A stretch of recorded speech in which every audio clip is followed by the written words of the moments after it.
For those of you that don't know me, my name is Tim Town. I'm the chief of police here, and I've worked here since 1989, quite a while. So tonight's focus is we're trying to get some of the residents that help us out with the drug issue that we're having in Berwick. And we do have, somewhat of a problem, just like every other community. And we're trying different things to try to address it and maybe make it a little better here for our residents. To give you a little background on the project itself, started with a class that I was teaching down at York County Community College entitled Police Community Relations. And I have a couple students that came tonight, even though the class has ended. They're still soldiering on, and I appreciate that. But as this class unfolded, trying to explain to the students the difficulty sometimes to get the public to interact with the police. And when that does happen, things go much smoother for everybody. It helps the police department and it helps the citizens. But tonight I only have a handful of people here. We put out about 300 flyers, handed them out. It's been on Facebook and it's also been on Channel 22. And I'm not saying that the residents aren't concerned. It's just difficult to get them out of the house, and I understand that too. Everybody's busy. So fortunately, it's being recorded tonight, and it will be on Channel 22 for people to see. So back to the students. The students, I had a bunch of speakers come in, and they learned quite a bit about the drug issue that really the Seacoast area sees, and obviously what we're seeing here in Berwick. So a lot of this actual PowerPoint presentation was done by the students, and they set up the last forum was something that they also set up as well. So we'll get going. Feel free to ask questions. I've got a couple of the other officers here. I've got Captain Locke, Detective Vashon, and Officer Higgins. So if you have questions and you don't want to talk to me, I'll let you talk with them. So we'll get started. So what is heroin? I don't know if you guys know anything about heroin. We'll give you a little bit of insight on the history of it. Heroin was manufactured in 1898 by the Berwick pharmaceutical company in Germany, and it was a remedy for a morphine addiction. And if you think about that, it's an opiate that was used to basically help another addiction. That's initially how it gets started here in this country. It's highly addictive, as you guys know, and it comes from a poppy plant that doesn't grow in our region. It's Afghanistan, Saudi Arabia. That section of the world is where that plant is made.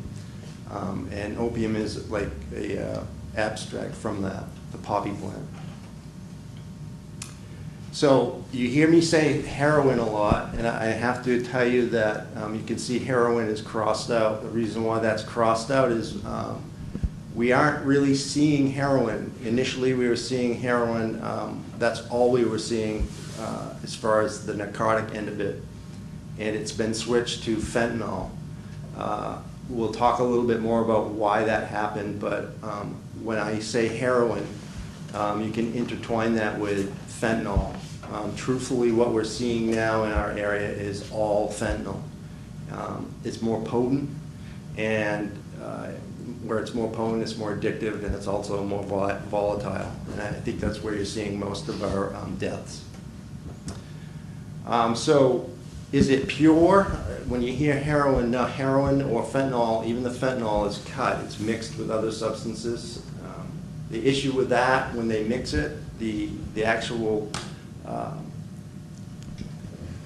they're mixing it not any scientific way. So the doses that end up on the street one might be very low percentage of fentanyl, and another one might be very high, and that's why we're seeing deaths. The individuals are using a quantity that they believe their body is used to because they're using it, and what they're getting is what we call a hot dose of fentanyl, and it typically kills them instantly. You want to know what it looks like? We're seeing heroin. We'll see it. Typically, we find it in called fingers. Finger of heroin is how it ends up here in Berwick. And then it's divided up into grams, and then even the gram is divided down. So you have heroin on the left, and then you have black tar heroin on the other side. We don't see much of that. Again, even though it says heroin there, what we see on the street looks similar to that. It's just fentanyl. That is heroin mixed with some other substance. They use just about anything to mix. And it's really more for a profit on their side. If they can make I'd say a gram or an ounce of heroin, and they mix it with something else, they can sell it and make more money. So that's why it's mixed. To show you the actual potency issues, if you look down here, this is heroin or fentanyl on the far right. A dose of heroin would look like that. That's the quantity of it.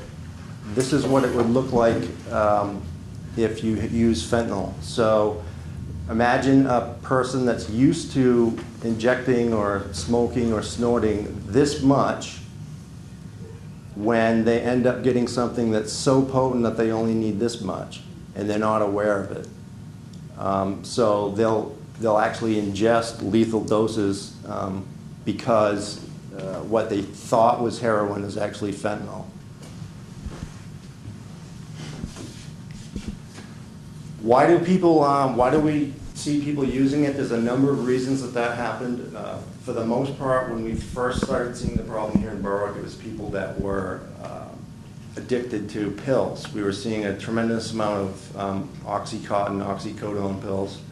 That's what we were dealing with as far as the drug cases here in Berwick.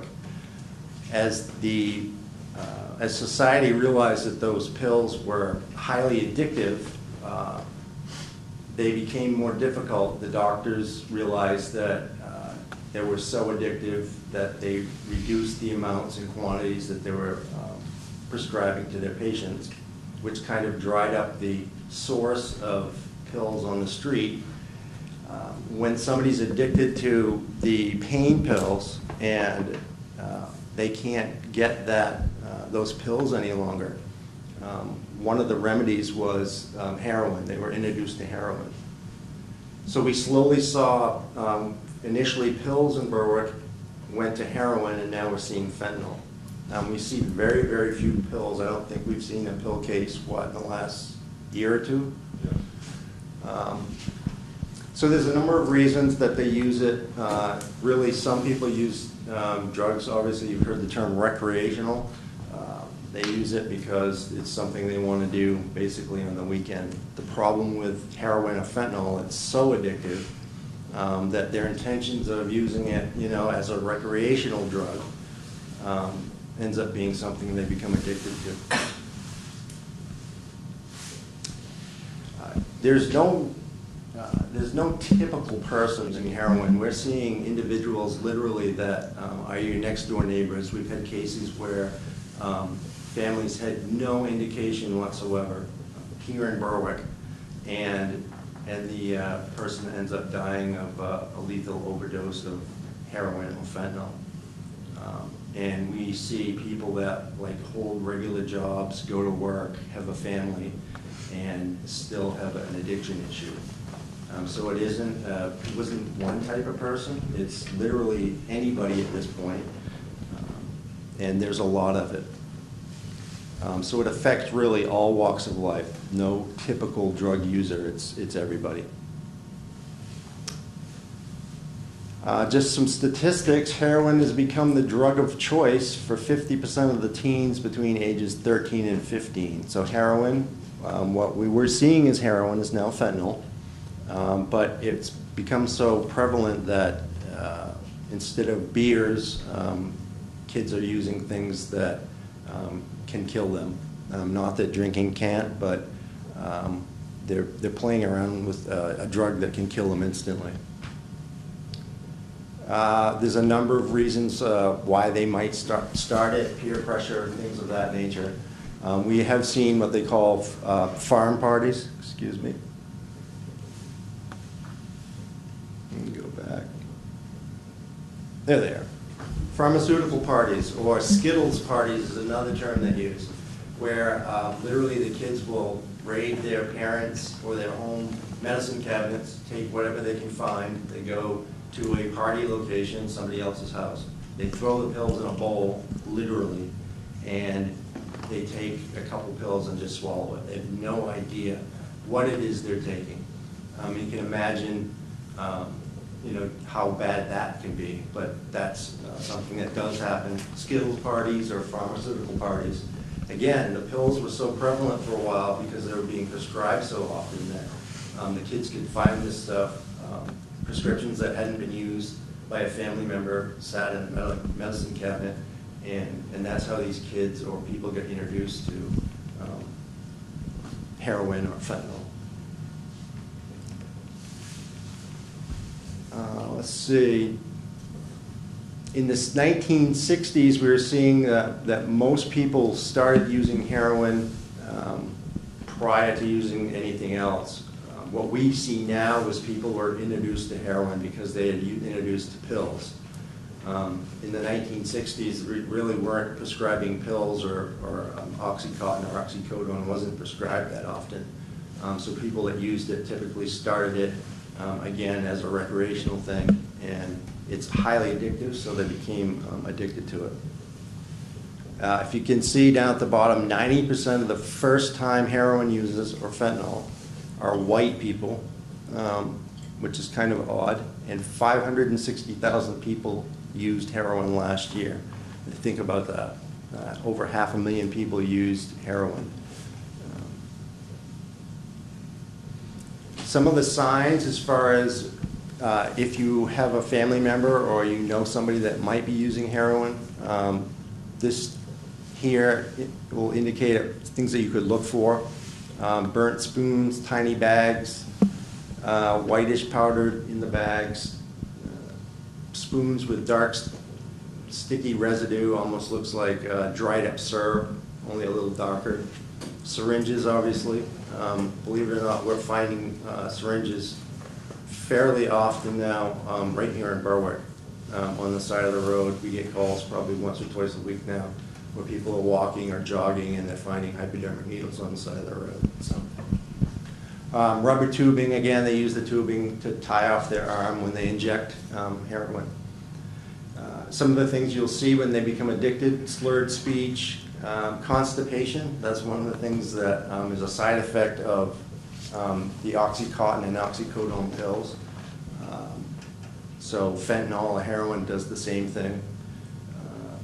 They typically lose weight because they don't eat.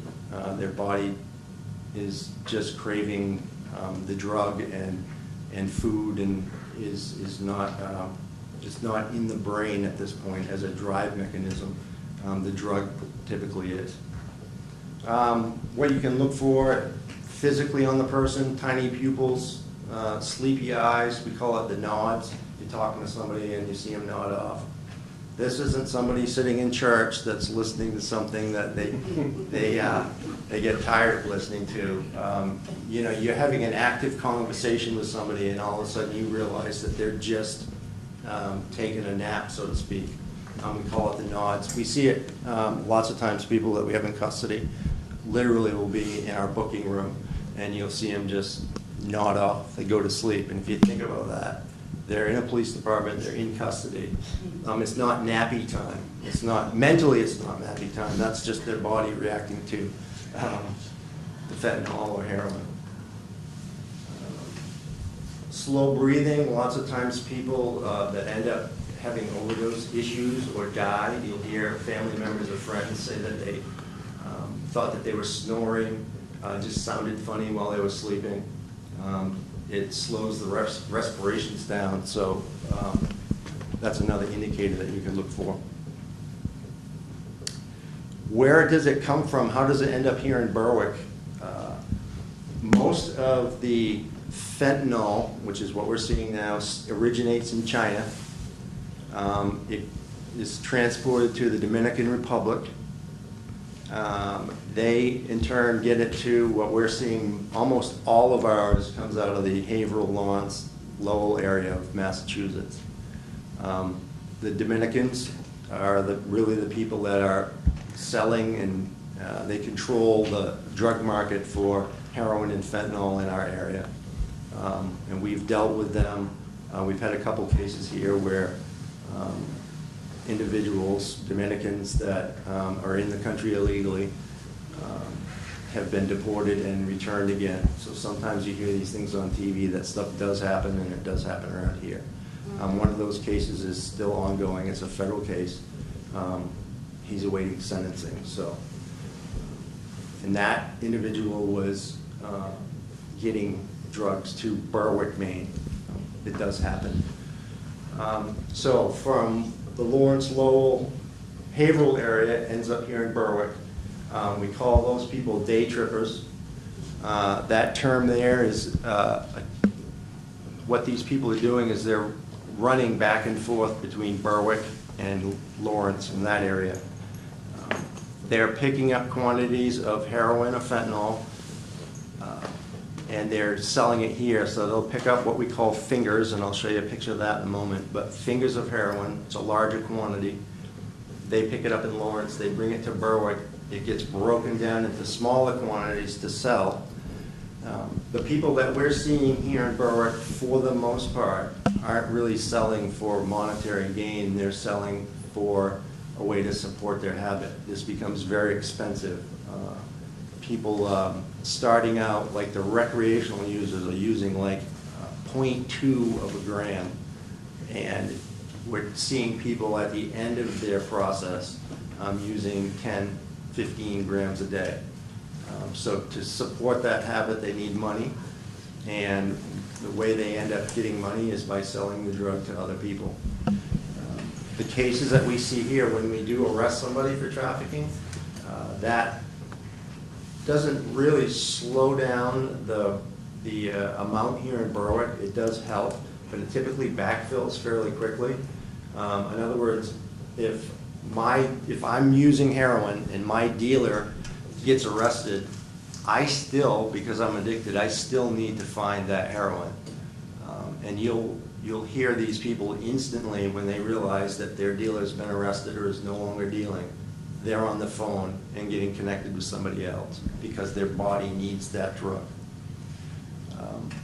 So as it comes up from, again, starting in China, Dominican Republic, into the seacoast area, Haverhill, Lawrence area, it makes its way by day trippers, people that live here in Berwick, making trips back and forth through Lawrence and Haverhill, and then bringing it here to support their habit. Kind of talked about that on the last chart. Initially, the heroin was coming out of Mexico. That's another thing, and you've heard that on television. That's true. There was quite a bit coming out of Mexico itself. And as again, you see down on the bottom, we're seeing more fentanyl than we are actual heroin. It's switched over. Again, we talked about the day trippers and what they are. People hear Lawrence and Lowell, and I'm sure you know where it is, but you can be in Lawrence and Lowell area in about an hour, less than an hour actually. I've done it several times on cases, and they can be down picking up heroin or fentanyl and bringing it back to Berwick within a 2-hour period of time. It's not like they're buying a car. It's a very quick transaction when they're buying it down in that area. So really it's sometimes almost an instant turnaround. They get there, buy it, within a minute they're headed back towards Berwick. They need to use it. Sometimes they use it right there. They'll actually find a place to either inject it or smoke it, however they're using it at that time, because they need it that bad just to get back to the Berwick area. This is what a finger looks like. You've heard me say finger a few times. We're finding the people that are bringing in the day trippers are buying these, what we call a finger of heroin. A finger is about 10 grams, and the grams get broken down when they get here to Berwick, or the fingers get broken down into grams, I should say. So you can see a finger, they can buy sometimes in the Lawrence area as cheaply as $200. And they can get sometimes, depending upon how much is in our area at that time, up to $100 a gram. So if you think about that, there is a way for them to make profit.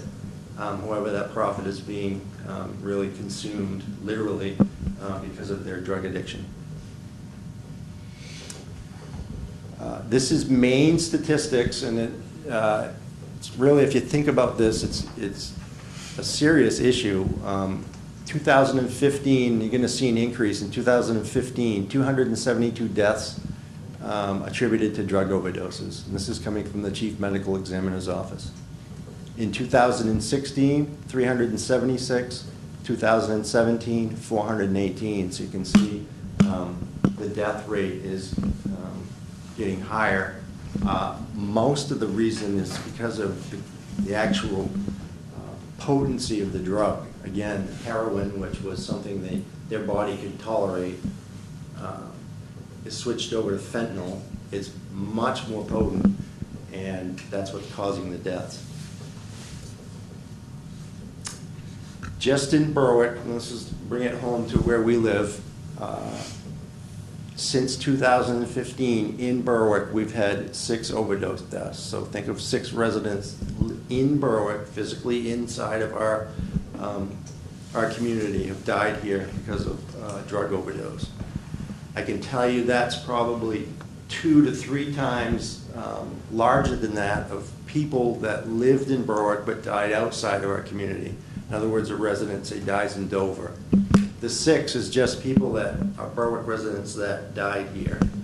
And again, we know of many cases of residents that died in other places. So the 6 really is kind of not a really true indicator of how serious it is here in Berwick.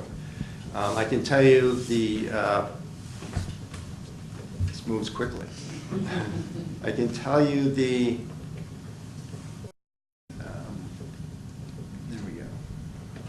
amount of overdoses that we see is increasing as well. The fire department uses Narcan. We're fortunate that we have a fire department full-time that responds to medical calls. And if you talk with them too, they'll explain to you the amount of overdose issues that we're seeing here in Berwick. The problem with these overdoses, I'll talk about that a little further. There's really no mechanism yet in our area to help these people out. So they might overdose. They're transported to a local hospital, and within a couple hours, literally a couple hours, they're released. Now their body is it's on overdrive. All they are thinking about is heroin. It's not that they have a choice. The drug is really taking over their brain. So the fact that they overdosed, almost died, went to the hospital, and got released really has no impact on them. The first thing they're thinking of when they get out of the hospital is where they can get more heroin or fentanyl. So it's frustrating for us because we're seeing people, some people we've seen within one 24-hour period overdose twice just in our community. So. And they'll tell you when we arrest these people, they'll tell you that they know what's going to happen to them. When I overdose, I go to the hospital, within a few hours I'm out, and I'll be right back at it. And it's not a choice. Again, they've lost the ability to make sound choices. Their only thought process is to get the drug. How are we going to fix this? It is a big problem. I can tell you that we've made an impact here.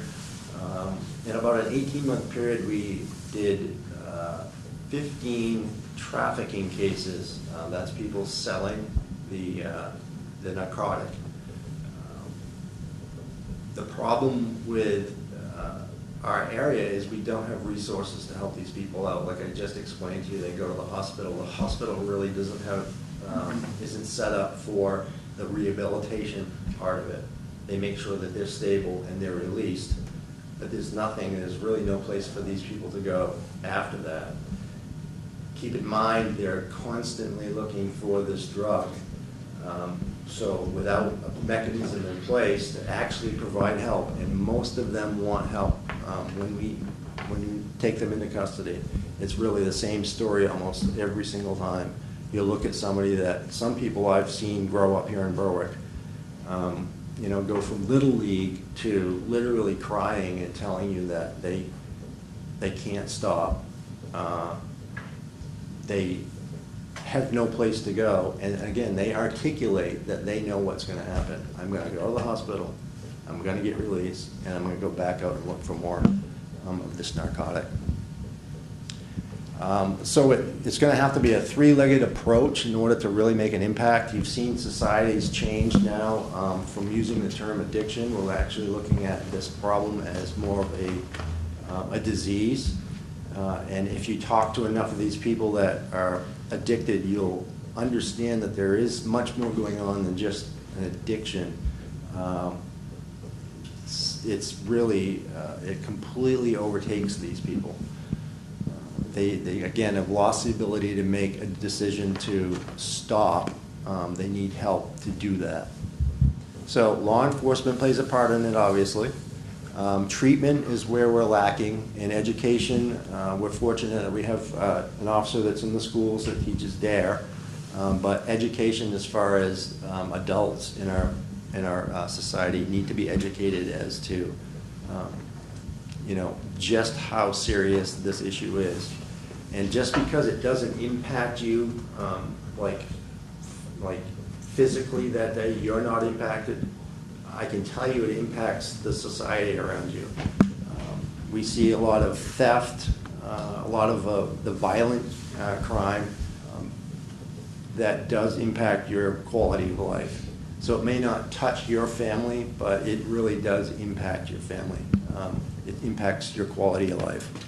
And that's what we're trying to fix here, is maybe to make it a little bit better for the residents. But that's going to take work from both you and obviously us. So I'm trying to get the downtown area of our community of Berwick. The reason why I'm saying that is, and I'll show you a chart here shortly, most of our calls for service, most of the activity that the police officers here see are in an area that's really probably no bigger than half a mile from where this building is. It's a very small area. The vast portion of our calls for service sit right in there. So I'm trying to contact those people and get them involved with, you know, helping with what they're seeing taking place, you know, literally in front of them in the streets or in the parking lots or driveways. So later on I'll explain to you, you know, we're looking for information if you're willing to help us. I'll give you an email address where you can send us information. It doesn't have to be, you're not getting involved if you don't want to, but it's a mechanism for you to at least advise us that you're seeing stuff in your neighborhood. If a certain portion of the community wants to become actually like a community drug watch area, there's signage that can be put up, and you say that, you know, it's just a sign. If that portion gets a reputation as zero tolerance for this activity, I can tell you that will impact the people that are coming into Berwick or actually dealing the narcotic in Berwick. They really don't want to get caught. They may want help, but they certainly don't want to get caught by the police. Our function, though, is to stop it, and from that point, they get into the system, at least the criminal justice system, and sometimes they're forced to get certain help, which kind of breaks the cycle. So our portion, it might seem severe with people that have this illness, if you want to look at it as a disease. But at some point, we have to stop it. And obviously, again, the police department steps in at that point.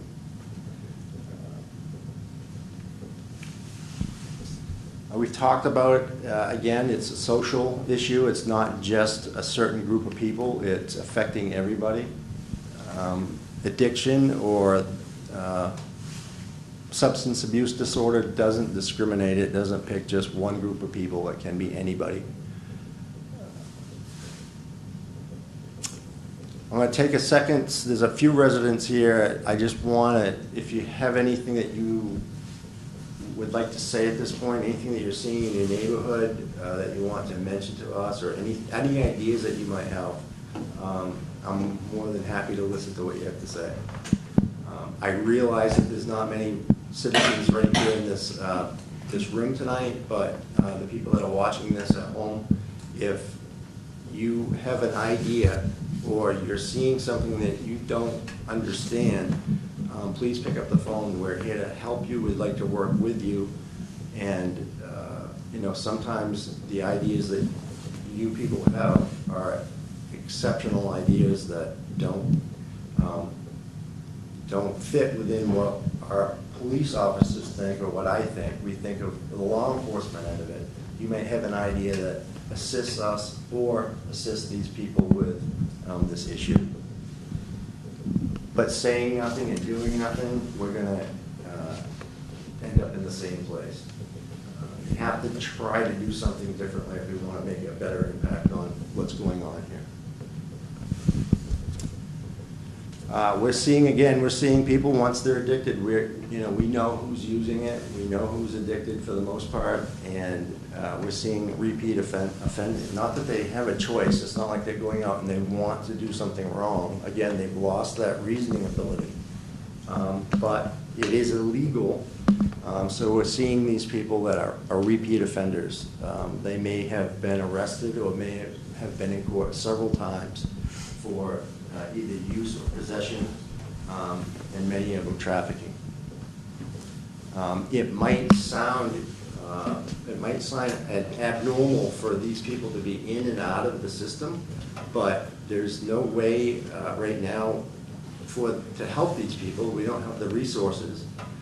So the court system is really overwhelmed. Truthfully, they're overwhelmed with the amount of cases that are coming forward of trafficking and drug possession. They're trying to make adjustments to help, but seeing repeat offenders is not abnormal. It's fairly normal. And as you can see, it's because of the lack of, there's nothing to do past that step. The facilities that we do have around here, and there are very few, I'll show you a list. Again, the student did a little research and looked to see how many, even they were surprised at how few resources were in our area for rehabilitation. Even the people that do slowly make their way, and again, you can see a 6 to 9 month wait. If they want to have help, they have to wait that long sometimes to get a position in these facilities.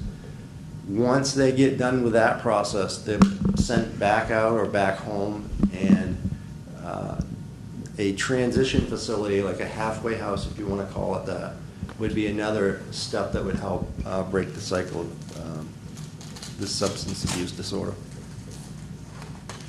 There's a couple, like I said, this is a list that the students put, and as you can see, our general area, there's 4 listed. The last 2 weeks ago, we had a forum, and we had a doctor from the Portland area that works up in that area. He has rehabilitation services, but Portland, typically our residents gravitate towards the New Hampshire area.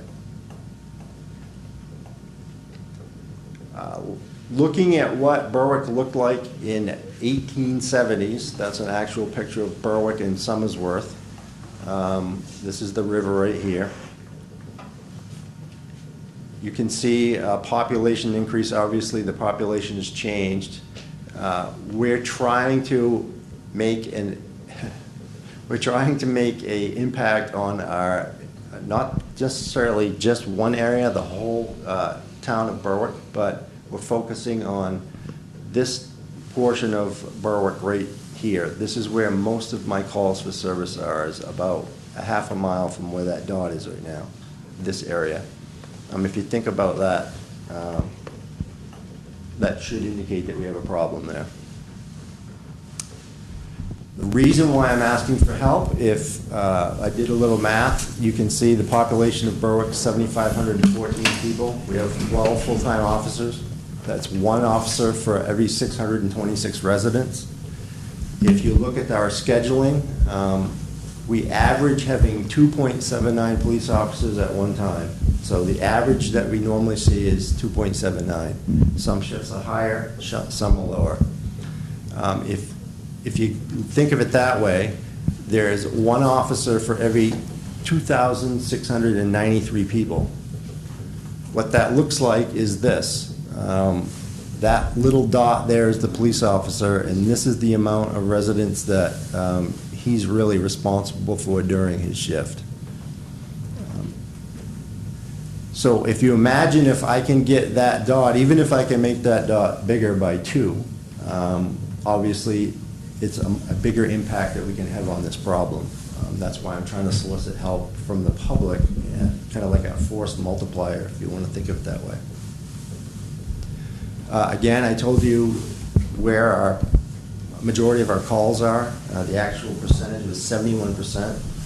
We do about 11,000, almost 12,000 calls a year over the last 4 or 5 years. We increase about 5% every year. Of the 12,000 calls, if you think about that, 71% of them are within a half a mile of where we're talking. Berwick is much larger than that. So my offices are really doing a lot of work in a very small part of Berwick. Unfortunately, that's where we're spending most of our time. This shows you here when we're seeing our calls for service, and what we do is try to schedule to meet these peaks. This is new, by the way. We just got this today.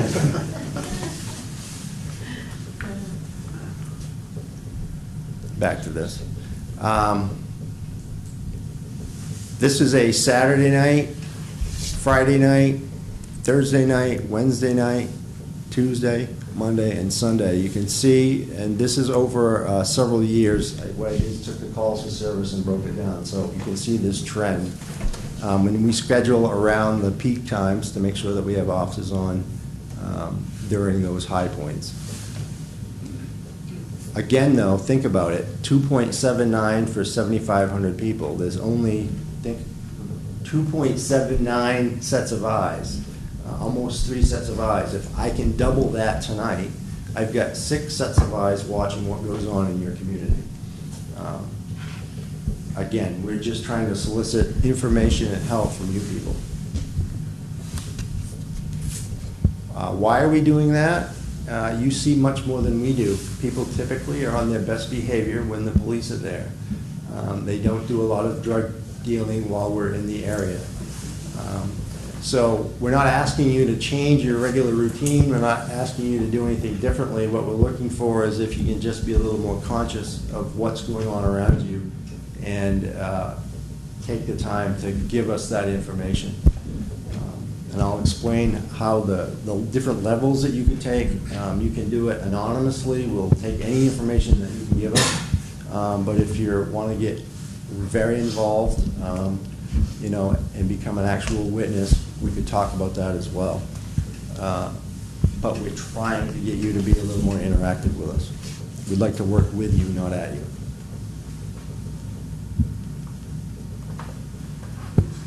If we are persistent and we can get this information out, not just to who's here tonight, but to the people that are doing the dealing or using the drugs in our area, if we can get the word out that we have a zero tolerance for that in our community, it does make an impact. Yeah. There are certain places that you know when you're driving in Maine that you have to do the speed limit. And it sounds funny, but you know that if you're going 2 miles over, you'll probably get stopped. The reason why that's happened is because you know over time that you're going to get stopped if you do that in that particular area. The same thing applies here. If people realize that there's a zero tolerance for drug transactions, drug use in our area, they're going to find someplace else to do it. I know that doesn't solve the problem, but it does help the Berwick residents with a better quality of life. Unfortunately, we might just be pushing it somewhere else. I hate to say it, but maybe across the bridge. But if I can make it better here for you people, that's our goal as your police department. But again, we'll be much more effective if you'll help us out. So your little area, your community will, or neighborhood will take on a reputation of being a place that they feel uncomfortable showing up and dealing. They know that there are other people watching them other than the police, and they don't know who's going to call or what information is going to be sent forward. So they're less apt to do that sort of stuff in that area. How you can help us, obviously if you look out your window or you see something, a fight or something like that, that's when you call the police. I'm not looking for you to take the time to write me an email at that point. You call the police so that we can come and stop that activity. What I'm talking about is the odd things that you're seeing. I think some of you that are here tonight know what you're seeing. You know that you're seeing drug transactions. I'm asking you to pick up the phone. I'm asking you to send an email. Every little tidbit that you give us is helpful. I know it seems like nothing happens. I'll explain to you a little bit further along that things are happening. Unfortunately, due to the nature of these cases, we can't talk a whole lot about it. But I am telling you that the information you give us is very, very important. It might seem just like an odd event to you, but it might mean something to us, and it might actually make a case for us. There are individuals that are coming here just to sell and leave. We focus on those people. They don't live here. They're here more for profit. There's not a lot of them, but they will drop larger quantities in our community and just leave. Those are the type of people that we really would rather not have here. If it's a Berwick resident who has a problem with addiction, fentanyl, I can tell you it's illegal, but I can also tell you that we'll do what we can to find you some help somewhere. There are ways in the court system that it's called drug court, that you can be diverted, and you're given an opportunity to go out and try and get some form of help and try to rehabilitate yourself.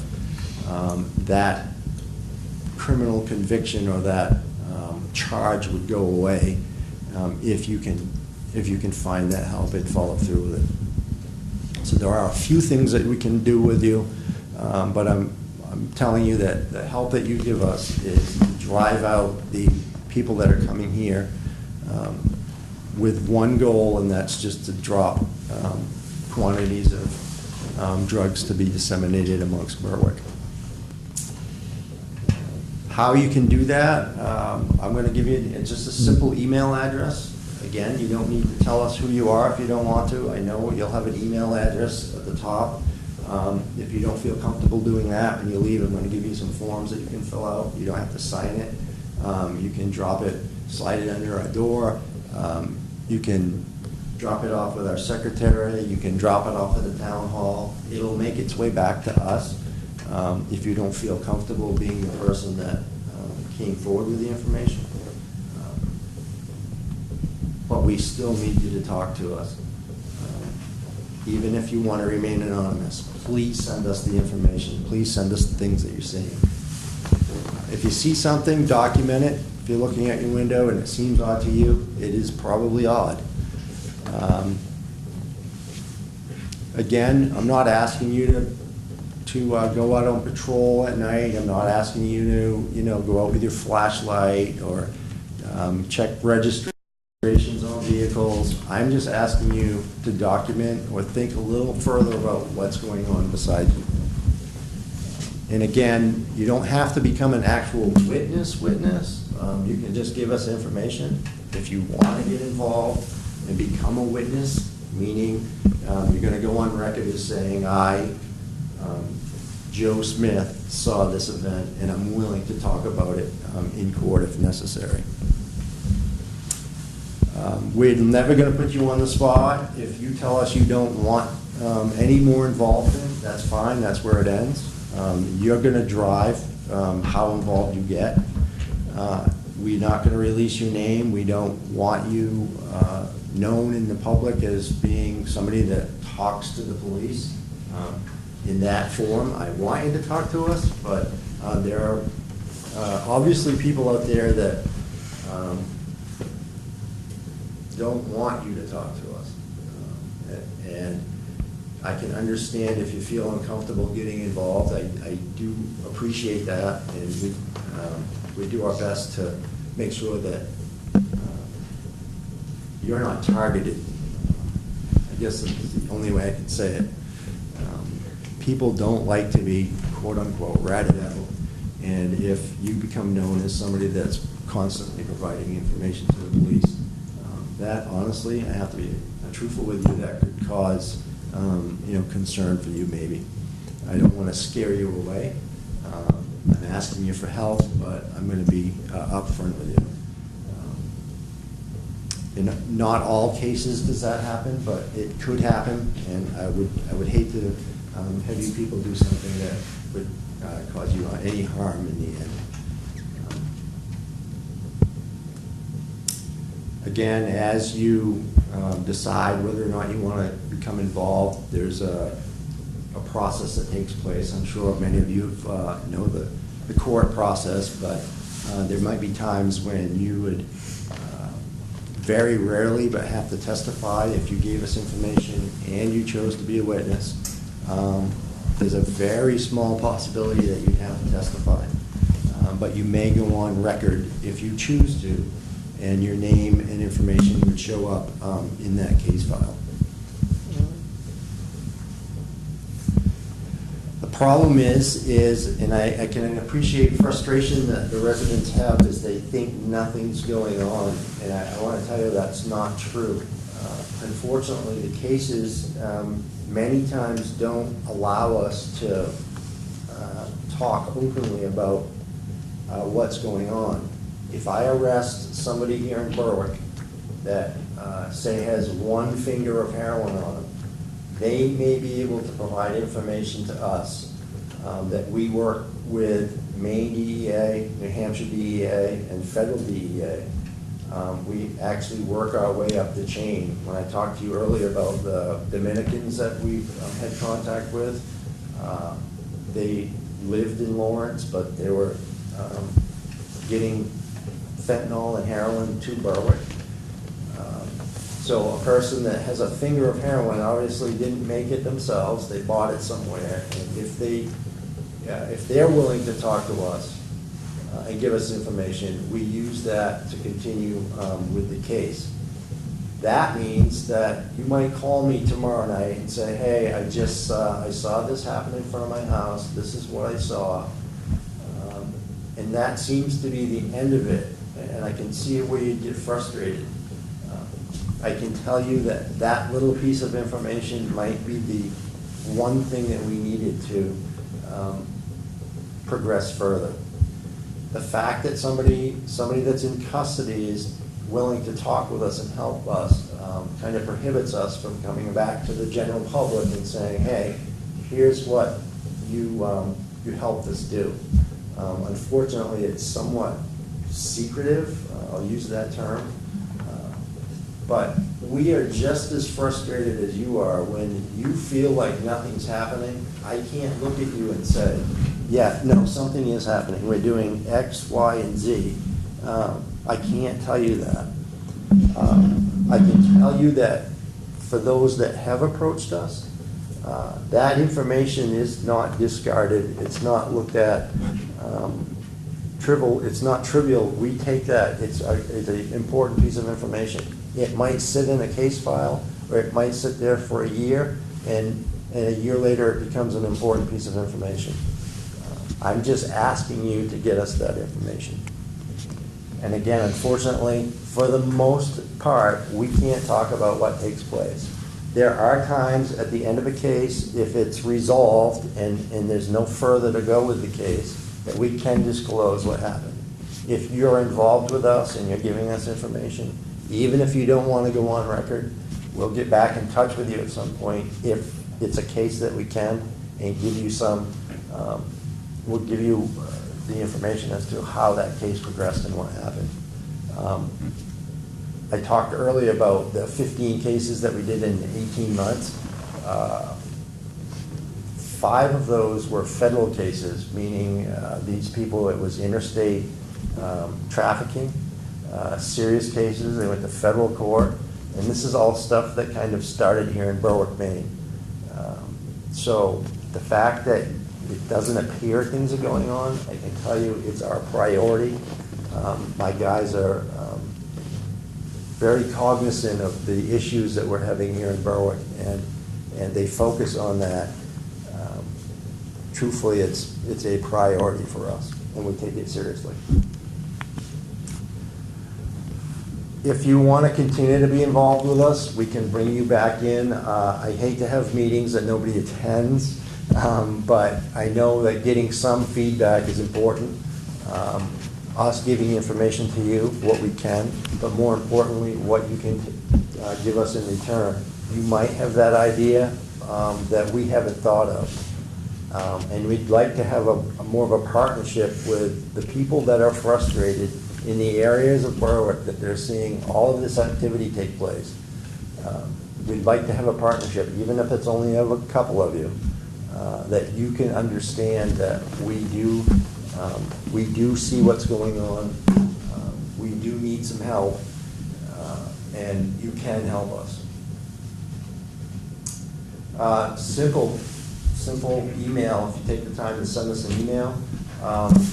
Over here when you leave, it's really just a very simple card that you can take home with you, and it really just kind of gives you a way to organize what you're seeing to make it a little more useful for us. Sometimes if you don't understand that, maybe clothing description to you might not seem important. You might be focusing on the car. If you know that, that the police might want to know that he's wearing a certain sweatshirt, he or she, or they talk differently, or they're constantly on a cell phone. Sometimes it's weird things like that that just doesn't mean anything to you. Could be very important to us. So this will just prompt you if you see something and it's time to document it. Even if you just write it on a piece of paper at home, it'll prompt you as to things to look for that we might need. You can always talk with me, Captain Walk, and Detective Vashon. We're all here tonight. We all have emails. If you go to the Facebook page or the Berwick website, you'll see, Berwick Police Department website, you'll see emails for us. But if you're out there and you just want to quickly jot a note and send it to Berwick Police, that's checked regularly throughout the day. So that would be your contact. For those of you here, I appreciate you coming out tonight. I'm going to end the actual formal part of it, and as far as the taping, and anybody that is here tonight that wants to get more involved and doesn't feel comfortable going on record on TV, I can appreciate that. You can call us later on, even if you don't want to talk to us tonight. It is kind of an awkward situation, but once you leave here, we're just going to wait and hopefully hear from you. That's it. I appreciate you coming.